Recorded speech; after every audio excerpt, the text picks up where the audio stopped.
ദൈവത്തിന് സ്തുതി. പ്രഭാതകിരണത്തിലേക്ക് സ്നേഹവന്ദനം. ഭാഗം 2326. ഇന്ന് മെയ് മാസം 14-ാം തീയതി, 134-ാമത്തെ ദിവസത്തിലെത്തി.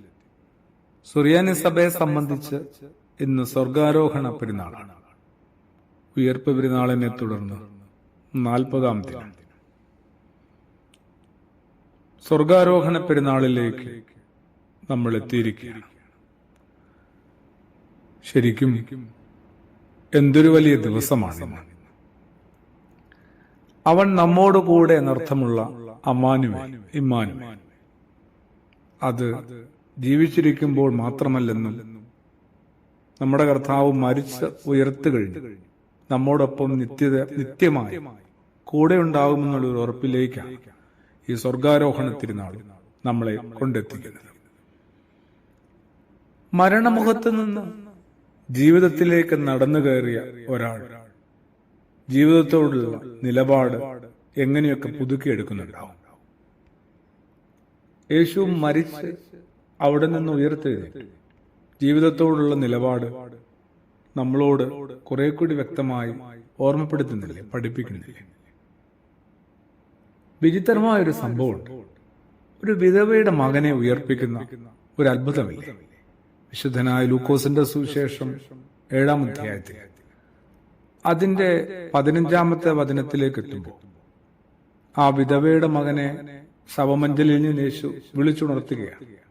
പിന്നീട് എങ്ങനെയാണ് നമ്മൾ വായിക്കുന്നത്? അയാൾ എണീറ്റിരുന്നു, എന്നിട്ട് സംസാരിക്കാൻ തുടങ്ങി. എന്താവും അയാൾ പറഞ്ഞിട്ടുണ്ടാവുക? ജീവനോടെ ഇരിക്കുന്നു എന്ന് തന്നെ മഹാഭാഗ്യമാണ് അയാൾ പറഞ്ഞിട്ടുണ്ടാവും. എനിക്കും നിനക്കും ലഭിച്ചിരിക്കുന്നതെല്ലാം വെറുതെ ദാനമായി കിട്ടിയതാണെന്നും അയാൾ ഇനി പഠിപ്പിച്ചു തുടങ്ങി. ജീവിതത്തിൽ ആകമാനം നിറഞ്ഞ നന്ദി മാത്രമേ പാടുള്ളൂ എന്ന് പഠിപ്പിച്ചു കിട്ടും.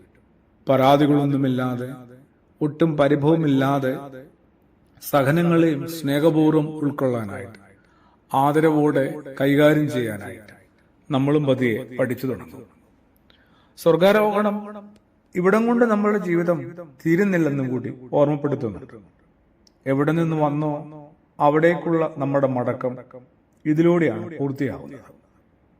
എവിടുത്തെ അംഗത്വമാണ്, പൗരത്വമാണ് നമുക്ക് ഓരോരുത്തർക്കും ഉള്ളത്, അതിലൊരു ബോധ്യം കിട്ടാനുണ്ട്.